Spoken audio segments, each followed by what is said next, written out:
Hello, this is the first of a series of films that we're going to do telling you what is at Train Story, which is a museum at the Isle of Wight Steam Railway.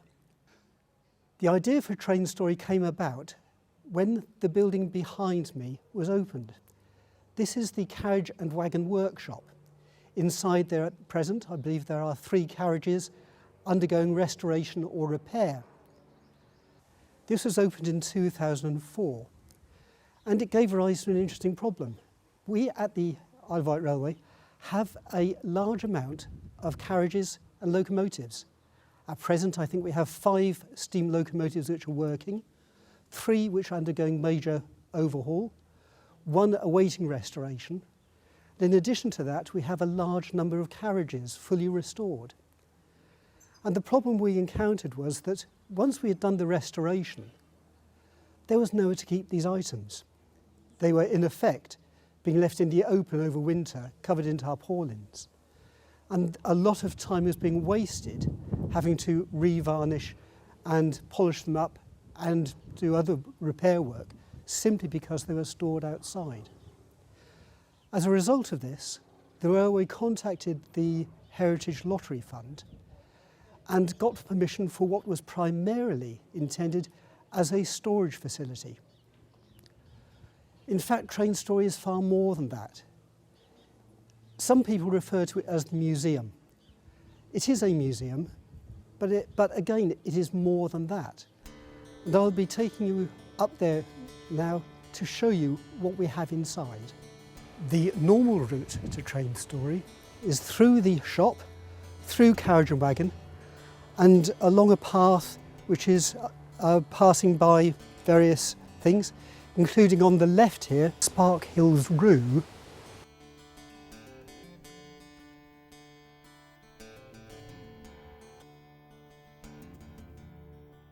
Here we have a pond. This is all artificial, this land was built up.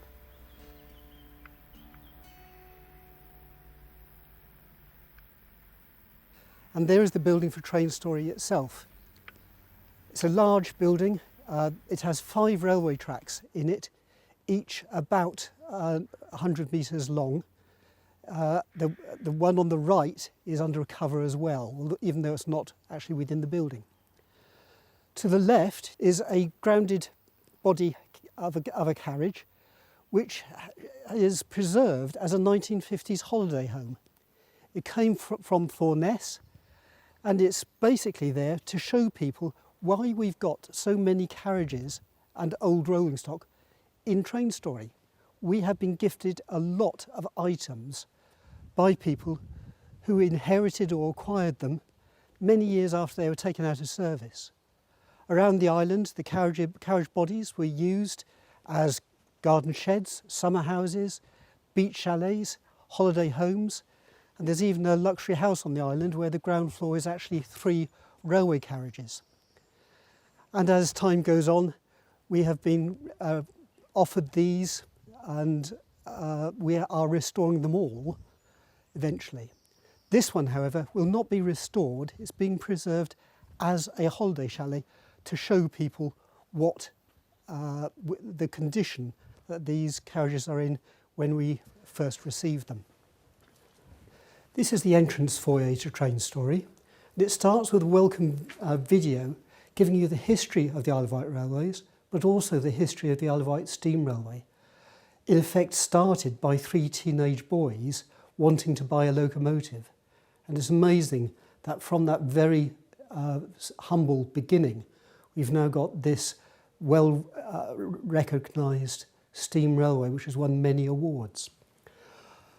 Along the wall we have a timeline starting from the very first steam railway on the Isle of Wight in 1862 from Cowes to Newport, going right up until 1966, which was the last steam train running.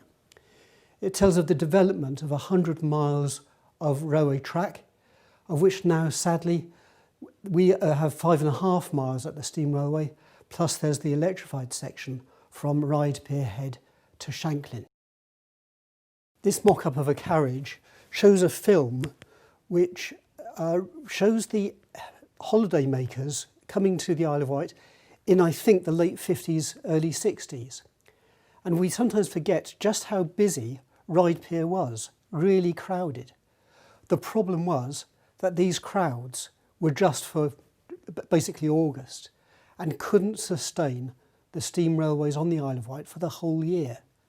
And so what appears to be a bumper time here is only for 4 weeks out of 52. It's no wonder that steam railways on the Isle of Wight were closed down. From 1950 right up until 1966, there was a gradual closing down, first of the rural lines and then the more major ones. Normally, when this film is showing, there is a soundtrack as well. The soundtrack isn't related to the pictures. It's of an interview with Ron Strutt and Bob Huxtable, two of the original founding members of the railway, telling of the problems they had in raising the money to buy a locomotive, and in particular the difficulties that were encountered with basically a bunch of teenagers trying to negotiate with British Rail. Somehow they did it, and as I said, you hear the story of how those three boys started off this railway. Train Story is of course geared for families, and we have things to entertain children, but also hopefully to inform them as well. In front of you now is the map of the Isle of Wight with the routes of the various railways on it. And the challenge is to put the track to follow the track, in effect. There's also a game which we've called Train Trumps, or Steam Train Trumps. But by far the star attraction in this part of Train Story is the model of the Calbourne locomotive. Children are invited to come up here to pull a rope to blow the hooter, to move a lever to make an engine sound, and to put pretend coal on a pretend fire. They can also dress up in clothes which we provide for them as engine drivers. This has proven very popular. There was one famous time when some teenage girls came onto it and were there for about half an hour, having absolute hysterics. This is the platform hall, the first hall that visitors come into. The locomotive you're looking at now is a retired steam engine, I could say, and it's been decked out so that people can go into it, into the cab, and learn what the controls are and what they do.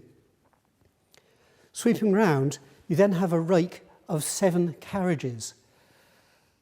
These, their combined ages are over 900 years, and they include what is probably the oldest carriage in regular use in the country, dating back to 1864.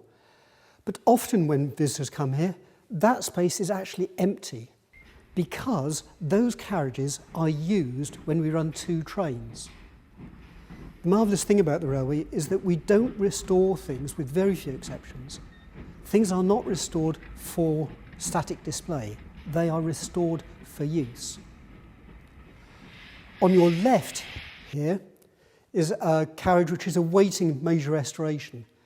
Further on the left there's a diesel locomotive, another restored carriage which I'll go into more detail on a future date, and also our goods train. This is one which we take out roughly once a month, again as a historic display, showing what a goods train used to look like on the Isle of Wight. This is the second hall. At the moment it's used for the storage of locomotives. There's some on the right there, one in the middle of a fairly major overhaul. But also here we have stuff awaiting restoration. That green carriage on the right is one which I'll be referring to in the next episode. But also down the end there you can probably see we have a tram body from Ryde Pier. Inside that is a film which tells the history of Ryde Pier and its trams. It's the oldest pleasure pier in the country, it's the second longest, and it has had every form of transport on it, from horse-drawn trams, electric trams, petrol, diesel trams, steam engines, and the motor vehicle. And I think it's unique in the country for that.